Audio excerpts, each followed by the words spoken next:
वाटेवरती धुके धुके असावे, शब्द नसावे, गीत नसावे. ओठांवरले तुषार माझ्या, तू ओठांनी चुंबुनी घ्यावे. गाज नसावी खळखळ कुठली, शांत नदीसम वाहत जावे. तुझ्या उष्ण श्वासांचे पडघम अलगद माझ्या कानी यावे. भय चिंतांचा अखंड पसारा, मनात कसले द्वंद्व नसावे. शांत तुझ्या अलवार मिठीत मज नास्तिका स्वर्ग दिसावे. मीही नसावे, तूही नसावे, रीत भीत भय बंध नसावे. धुक्या धुक्यांच्या वाटेवरती पाशहीन मन विरक्त असावे.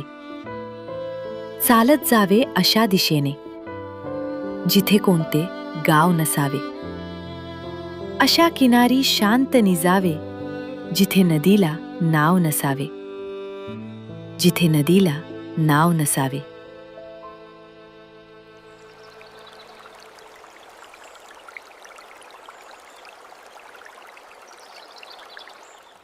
Yes, I did it. मी खूप आनंदी होते. माझा आनंद चेहऱ्यावरून ओसंडून वाहत होता. आईने तो पहिलाच नजरेत टिपला. काय झालं? खूप आनंदी दिसतीयस. आई, आज मी खूप वर्षांनी कविता लिहिलीये.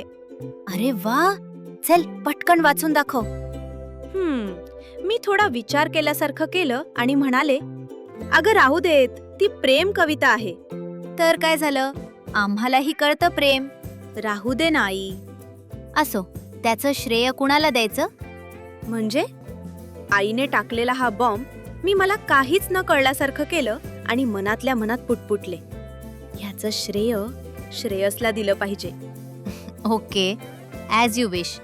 नको सांगूस.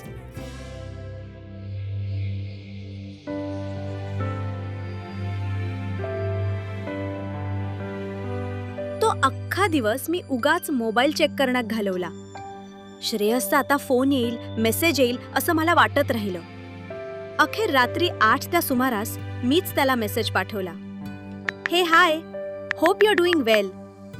काल तू भिजला होतास म्हणून वाटले एकदा तुझी तब्येत कशी आहे विचारावं. मेसेज डिलिव्हर झाला आणि पुढच्याच क्षणी ब्लू टिक दिसली. हुरहुर, भीती, उत्कंठा एकदम वाढली. असं वाटलं तो माझ्या मेसेजचीच वाट पाहत होता. तो काहीतरी टाईप करू लागला. Hi Amrita, thank you. I am doing good. What about you? I am good. Hope you didn't get bore yesterday. Oh no. Actually, I was in big trouble. It was great help. I must thank you for that. आता मी त्याला थेटच विचारलं, can we catch up tomorrow? Yeah, sure. Where and when? तू कधी free आहेस? दिवसभर. उद्या सकाळी 11 वाजता बँडस्टँडला कॅफेमध्ये. Is it fine with you? Of course, I will be there at sharp 11.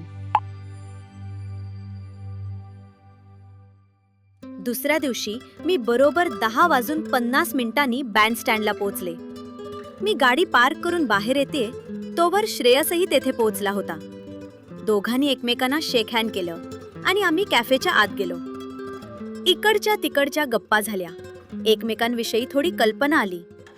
मग मी थोडं धाडस करून त्याला म्हणाले, टू बी ऑनेस्ट, तुझ्यासोबत बोलणं, राहणं, स्पेंडिंग टाइम विथ यू मला आवडू लागलंय. त्याचा चेहरा लाजेनं लालबुंद झाला होता. Thank you. पुन्हा भेटायचं का? अगदी, नक्कीच. त्याचे हावभाव पाहून तो एकीकडे आनंदी आणि दुसरीकडे थोडा गोंधळलेला वाटला. आपल्या भावना त्याला लपवता येत नव्हत्या. त्या स्थितीत त्यानं चटकन माझ्यावर बॉम्ब टाकला. आपण डेट करू शकतो का? Yeah, we can think of it. Can we think of serious relationship? आता मी थोडी गोंधळले होते. हा इतका थेट प्रश्न मला अपेक्षित नव्हता. विषय बदलण्यासाठी मी काचेतून बाहेर पाहून म्हटलं, आज समुद्र उधाणला आहे. तो शांतपणे माझ्याकडे पाहत राहिला. काही वेळानं त्यानं कॉफीचा एक घोट घेतला.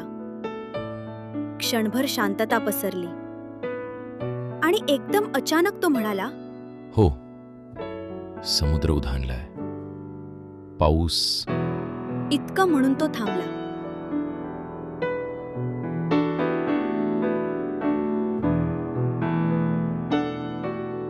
प्रश्नार्थक नजरेनं तो अधूनमधून माझ्याकडे पाहत राहिला.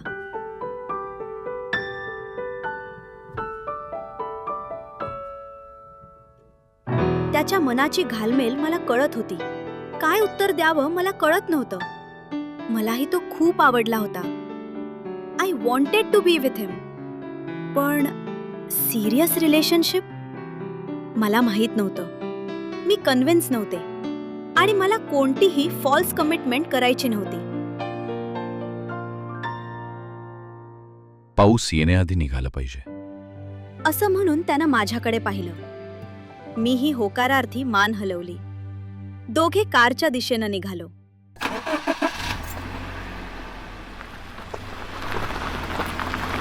दहा मिनिटात आम्ही लिंक रोडला श्रेयसच्या बिल्डिंग खाली पोहोचलो.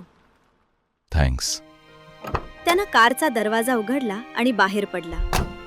त्या संपूर्ण प्रवासात आम्ही एकमेकांशी काहीच बोललो नाही. आभार भरून आलं होतं. आज भिजायची अजिबात इच्छा नव्हती. मी पटकन गाडी हिल रोडच्या दिशेनं वळवली.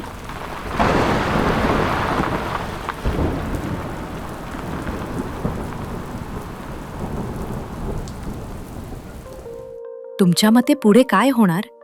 कमेंटमध्ये नक्की सांगा आणि वगैरे वगैरेला सबस्क्राईब करायला विसरू नका.